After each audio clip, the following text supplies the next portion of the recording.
ಚಿಕ್ಕಬಳ್ಳಾಪುರಕ್ಕೂ ಹಬ್ಬಿದೆ ಇದೀಗ ಧ್ವಜ ದಂಗಲ್. ಹಸಿರು ಬಾವುಟವನ್ನ ತೆರವುಗೊಳಿಸಬೇಕು ಅನ್ನುವಂತಹ ಆಗ್ರಹ ಇದೀಗ ವ್ಯಕ್ತವಾಗ್ತಾ ಇದೆ. ಸಾರ್ವಜನಿಕ ರಸ್ತೆಯಲ್ಲಿ ಧ್ವಜ ನಿರ್ಮಿಸಿರುವಂತಹ ಒಂದು ಹಿನ್ನೆಲೆಯಲ್ಲಿ ಈ ಸಂಬಂಧಿತವಾಗಿ ಈಗ ಸಾರ್ವಜನಿಕವಾಗಿ ಜನರ ಒತ್ತಾಯ ಕೇಳ್ಪಡ್ತಾ ಇದೆ.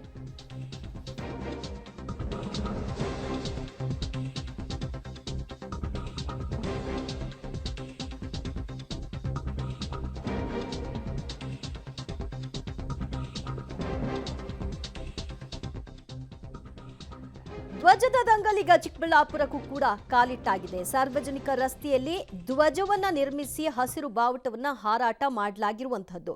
ಮನೆ ಮಾಲೀಕರಿಂದ ರಸ್ತೆಯಲ್ಲಿ ಧ್ವಜಸ್ತಂಭ ನಿರ್ಮಿಸಿ ಹಸಿರು ಧ್ವಜವನ್ನ ಹಾರಿಸಿರುವಂತಹ ದೃಶ್ಯವನ್ನ ನೋಡ್ತಾ ಇದ್ದೀರಿ.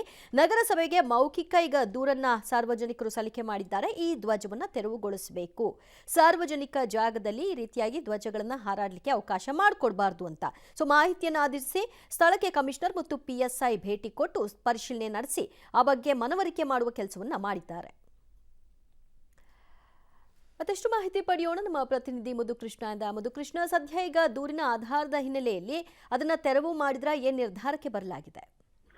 ಖಂಡಿತ ದಿವ್ಯ ಜೊತೆ ಈಗ ಮಂಡ್ಯದ ಕೆರಗೋಡು ಪ್ರಕರಣ ಎಲ್ಲೆಡೆ ಕೂಡ ವೈರಲ್ ಆಗಿ ಬಹಳಷ್ಟು ಚರ್ಚೆಗೆ ಗ್ರಾಸವಾದಂತಹ ಹಿನ್ನೆಲೆಯಲ್ಲಿ ಈಗ ಚಿಕ್ಕಬಳ್ಳಾಪುರದಲ್ಲೂ ಕೂಡ ಇವತ್ತು ಚಿಕ್ಕಬಳ್ಳಾಪುರ ನಗರದ ವಾರ್ಡ್ ನಂಬರ್ 27 ಅಂತೇಳಿ ದೊಡ್ಡ ಭಜನೆ ಮನೆ ರಸ್ತೆ ಹಿಂಭಾಗದ ರಸ್ತೆಯಲ್ಲಿ ಅಕ್ರಮ್ ಪಾಷಾ ಅಂತೇಳಿ ಒಬ್ಬ ವ್ಯಕ್ತಿ ಏನಿದ್ದ ಆತನ ಮನೆಯ ಮುಂಭಾಗದ ರಸ್ತೆಯಲ್ಲೇ ಒಂದು ಧ್ವಜ ಸ್ತಂಭವನ್ನ ಕಟ್ಟಿ ಅಲ್ಲಿ ಧ್ವಜವನ್ನ ಕಟ್ಟಿ ಹಸಿರು ಬಾವುಟವನ್ನ ಹಾರಾಟ ಮಾಡ್ತಾ ಇದ್ದ. ಅದು ಅಂದ್ರೆ ಇತ್ತೀಚೆಗೆ ಮಾಡಿದ್ದಲ್ಲ, ಅದು ಸರಿಸುಮಾರು 4-5 ವರ್ಷಗಳ ಹಿಂದೆ ಮಾಡಿದ್ದು. ಅದು ಅದೇ ರೀತಿ ನಡ್ಕೊಂಡು ಬರ್ತಾ ಇತ್ತು. ಅಲ್ಲಿ ಆ ಒಂದು ಧ್ವಜಕ್ಕೆ ಪ್ರತಿದಿನ ಪೂಜೆಯನ್ನ ಮಾಡುವಂತದ್ದು, ಆ ರೀತಿ ಆಚರಣೆಗಳೆಲ್ಲವೂ ಕೂಡ ಸಲೀಸಾಗಿ ನಡ್ಕೊಂಡು ಹೋಗ್ತಿತ್ತು. ಆದ್ರೆ ಈಗ ರಾಜ್ಯದಲ್ಲಿ ಈ ವಿವಾದ ಏನು ಭುಗಿಲೆದಿದೆ, ಆ ಕಾರಣದಿಂದ ಈಗ ಸಾರ್ವಜನಿಕರು ಆ ಒಂದು ಫೋಟೋವನ್ನ ತೆಗೆದು ಸ್ವತಃ ಇವತ್ತೇನು ಕಮಿಷನರ್ ಇದ್ದಾರೆ, ಚಿಕ್ಕಬಳ್ಳಾಪುರ ನಗರಸಭೆ ಕಮಿಷನರ್ಗೆ ಮೌಖಿಕವಾದಂತಹ ದೂರನ್ನ ನೀಡಿದ್ರು. ಆ ಕಾರಣಕ್ಕಾಗಿ ಈಗ ಸ್ಥಳಕ್ಕೆ ಚಿಕ್ಕಬಳ್ಳಾಪುರ ನಗರಸಭೆಯ ಕಮಿಷನರ್ ಆದಂತಹ ಮಂಜುನಾಥ್ ಅವರು ಮತ್ತೆ ಚಿಕ್ಕಬಳ್ಳಾಪುರ ನಗರ ಪೊಲೀಸ್ ಠಾಣೆಯ PSI ಆದಂತಹ ನಂಜುಂಡಯ್ಯ ಅವರು ಕೂಡ ಭೇಟಿ ಕೊಟ್ಟು ಪರಿಶೀಲನೆ ಮಾಡುವಂತ ಕೆಲಸವನ್ನ ಮಾಡಿದ್ರು. ಅಂದ್ರೆ ನೇರವಾಗಿ ಅದು ರಸ್ತೆಗೆ ಇರುವಂತದ್ದು ಖಾತ್ರಿ ಆಯ್ತು. ಹಾಗಾಗಿ ಸಾರ್ವಜನಿಕ ರಸ್ತೆಯಲ್ಲಿ ಈ ರೀತಿ ಧ್ವಜಸ್ತಂಭ ನಿರ್ಮಾಣ ಮಾಡ್ಲಿಕ್ಕೆ ಯಾರಿಗೂ ಕೂಡ ಅವಕಾಶ ಇಲ್ಲ.